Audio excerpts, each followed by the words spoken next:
नमस्कार दोस्तों, आज मैं आपको मोदी जी के अनमोल विचार बताऊंगी। अपने जीवन में न मैंने माँ बाप की दौलत पाई है और मुझे धन दौलत चाहिए भी नहीं। अगर मेरे पास कुछ है भी तो वो है मेरे माँ का दिया हुआ आशीर्वाद, जो मुझे हमेशा आगे बढ़ने की प्रेरणा देती है। समाज की सेवा करना यानी एक तरह से अपने ऋण चुकाने का मौका है। मैं लोगों की शक्ति पर विश्वास करता हूँ। इसमें एक बेहतर समाज और राष्ट्र बनाने की क्षमता होती है। यदि 125 करोड़ लोग एक साथ काम करें, तो भारत 125 करोड़ कदम आगे बढ़ जाएगा। जितना अधिक आप मेरे ऊपर कीचड़ फेंकेंगे, उतना अधिक कमल खिलेगा। कुछ बनने के लिए सपने मत देखो, बल्कि कुछ ऐसा करके दिखाना है, ऐसा सपना देखना चाहिए। स्वच्छ भारत का सपना गांधी जी ने देखा था, आए इसे हम साकार करें। मैं एक छोटा आदमी हूँ और मैं छोटे छोटे लोगों के लिए बड़े बड़े काम करना चाहता हूँ। हमारी जिम्मेदारी देश को चलाने की ही नहीं, बल्कि देश के सभी लोगों को साथ में लेकर चलने की है। आतंकवाद का कोई मजहब नहीं होता। यह युद्ध से भी बदतर है। भारत ने अपने युद्धों की तुलना में आतंकवाद से ज्यादा लोगों को खोया है। कठिन परिश्रम कभी असफल नहीं होता। वह आपको संतुष्ट ही करता है। लोग हमारे बारे में सोचते हैं कि भारत देश सांपों का और काले जादू का देश है। लेकिन हमारे युवाओं ने अपने इस कौशल से विश्व को हैरान कर रखा है। डिजिटल इंडिया ही मेरा सपना है। एक सरकार वह होती है जो गरीबों के बारे में सोचती है और उनकी आवाज सुनती है। सरकार ने हमेशा गरीबों के लिए जीना चाहिए। मेरे लिए राजनीति कोई लक्ष्य नहीं, बल्कि ये तो एक अभियान है। महात्मा गांधी ने कभी स्वच्छता के साथ समझौता नहीं किया। उन्होंने हमें आजादी दी। हमें उन्हें एक स्वच्छ भारत देना चाहिए। मुझे देश के लिए मरने का अवसर नहीं मिला है, लेकिन मुझे देश के लिए जीने का अवसर मिल गया है। मेरे चैनल को सब्सक्राइब कीजिए और घंटी के पर दबाइए। मैंने चाय बेची है, लेकिन कभी अपना देश नहीं बेचा। हमारा मंत्र है सबका साथ सबका विकास। अच्छे दिन आने वाले हैं। हमारे देश की सेना बात नहीं करती, रण क्षेत्र में अपना पराक्रम दिखाती है। नोटबंदी से हमारे देश की जनता तो आज पहली बार चैन की सांस लेकर सोने जा रही है, जबकि कुछ लोग आज से नींद की गोलियां लेना शुरू कर देंगे। लोकतंत्र में जनता का ही फैसला सर्वमान्य होता है, जिसे मानना हम सबकी जिम्मेदारी है। जो हमारे दादा दादी ने किया, मेरे माँ बाप ने भी वैसा किया, क्या हमें भी वैसा करना चाहिए? इस सोच पर देश नहीं चलती। हम तो अपने बड़ों से मार्गदर्शन तो ले सकते हैं, लेकिन सोच और परिस्थिति तो अपने समय के हिसाब से होती है और उसी के अनुसार आगे बढ़ा जा सकता है। मैं आपसे वादा करता हूँ कि अगर आप एक दिन में 12 घंटे तो काम करेंगे, तो मैं 13 घंटे काम करूंगा। अगर आप 13 घंटे तो मैं 14 घंटे, और आप 14 घंटे काम करेंगे तो मैं 15 घंटे काम करूंगा, क्योंकि मैं आप सबका प्रधानमंत्री नहीं, प्रधान सेवक हूँ। कुछ बनने के लिए सपने मत देखो, बल्कि कुछ ऐसा करके दिखाना है, ऐसा सपना देखना चाहिए। हमारे द्वारा की गई कड़ी मेहनत कभी थकान नहीं लाती, बल्कि उसे पूरा करने से संतोष का आनंद प्राप्त होता है। हमारे द्वारा की गई कड़ी मेहनत कभी थकान नहीं लाती, बल्कि उसे पूरा करने से संतोष का आनंद प्राप्त होता है।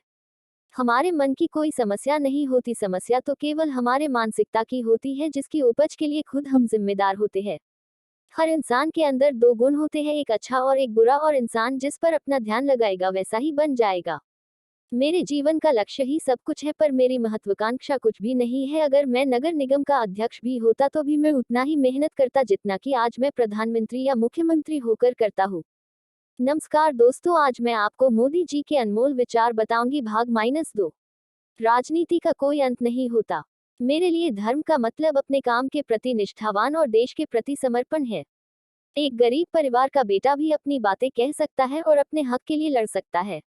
यही लोकतंत्र की सबसे बड़ी ताकत है। मैंने चाय बेचा है, देश बेचना कभी नहीं सीखा है। करोड़ों लोगों का यह देश मिला है, कौन कहता है कि मोदी अकेला है? गुजरात का विकास मॉडल देश के विकास विकास का मॉडल हो सकता है। जब कोई कहता है कि पीएम कमजोर हैं, इसका मतलब यह नहीं है कि लोग उसके शारीरिक क्षमता के बारे में कह रहे हैं, बल्कि पीएम वो पद होता है जिसकी गरिमा कम हो गई है, और जिस कार्यालय में बैठता है वो कार्यालय सबसे सशक्त कार्यालय होता है, लेकिन वो कार्यालय की शक्ति खत्म सी हो गई है। हम स्किल्ड इंडिया चाहते हैं, किसी भी लोकतंत्र के लिए राजवंश घातक सिद्ध होता है।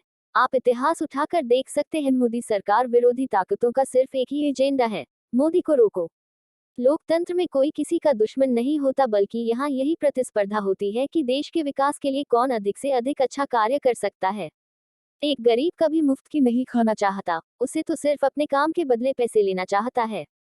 और इस देश के गरीब में वो ताकत है, यदि उसे काम करने का मौका मिले तो बंजर मिट्टी से भी सोना उगा सकता है।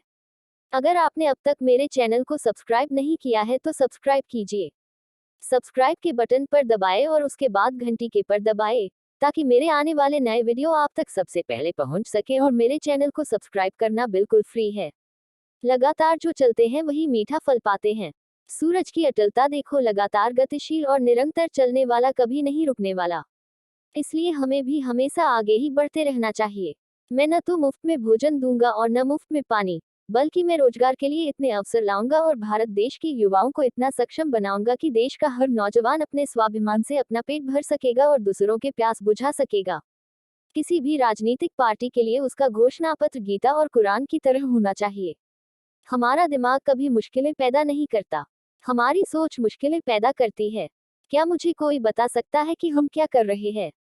क्या हमने कभी अपने आप से पूछा कि हम जो भी काम कर रहे हैं क्या वह गरीबों या देश के लिए फायदेमंद है? हम हमेशा यही सोचते हैं कि मैं देश के बारे में क्यों सोचूं। हमारा यही रवैया देश की प्रगति में सबसे बड़ी रुकावट है। हम में से हर एक के पास आग की तरह बढ़ने की शक्ति है, तो क्यों ना हम इस शक्ति का उपयोग करें। मेरा संघर्ष ही जीवन को फाइल में ले जाना है। हमने साथ में आजादी की लड़ाई लड़ी। हमारे पास तब कोई सरकार नहीं थी, मदद के लिए कोई हथियार नहीं थे। हमसे उस समय विश्व के सबसे बड़े साम्राज्य को बिना किसी सरकार के, बिना किसी हथियार के पराजित किया था। हमने साथ में आजादी की लड़ाई लड़ी। हमारे पास तब कोई सरकार नहीं थी, मदद के लिए कोई हथियार नहीं थे। हमसे उस समय विश्व के सबसे बड़े साम्राज्य को बिना किसी सरकार के, बिना किसी हथियार के पराजित किया था। पश्चिम में लोगों ने भारतीयों के प्रति एक गलत धारणा बना रखी है, क्योंकि हम पेड़ों की पूजा करते हैं। हम पेड़ों को देवी देवता का नाम देते हैं और फिर भी उन्हें काट देते हैं। इसी तरह हिंदू देवता किसी न किसी जानवर, पक्षी या पेड़ से संबंधित होते हैं। ये हमें उनका सम्मान करना सिखाता हो। मैं खुश हूं कि मुझे भी उम्मीदों के पैमाने पर आंका गया है, न कि यश के पैमाने पर। हम किसी व्यक्ति की सनक के हिसाब से सरकार नहीं चलाते। हमारा विकास सुधारों द्वारा संचालित है, हमारे सुधार नीति द्वारा संचालित हैं और हमारी नीतियां लोगों द्वारा संचालित हैं। समाज की सेवा करने का अवसर मिलना मतलब देश के प्रति अपने कर्ज को चुकाने के बराबर है। हम में से हर एक के पास या तो अच्छे गुण है या बुरे गुण है, लेकिन जिन्होंने अच्छे गुणों पर ध्यान केंद्रित किया उन्होंने निश्चित ही सफलता प्राप्त की। दुनिया बदल चुकी है। भारत अब किसी कोने में नहीं बैठा दिखेगा। अब भारत अपना भविष्य निर्मित करेगा। सरकार किसी एक की विशेष पार्टी नहीं होती, बल्कि ये लोकतंत्र में सभी लोगों के लिए होती है। डरते वही हैं जो अपनी छवि के लिए मरते हैं। मैं तो अपने भारतवर्ष की छवि के लिए मरता हूँ, इसलिए किसी से नहीं डरता हूँ। धन्यवाद।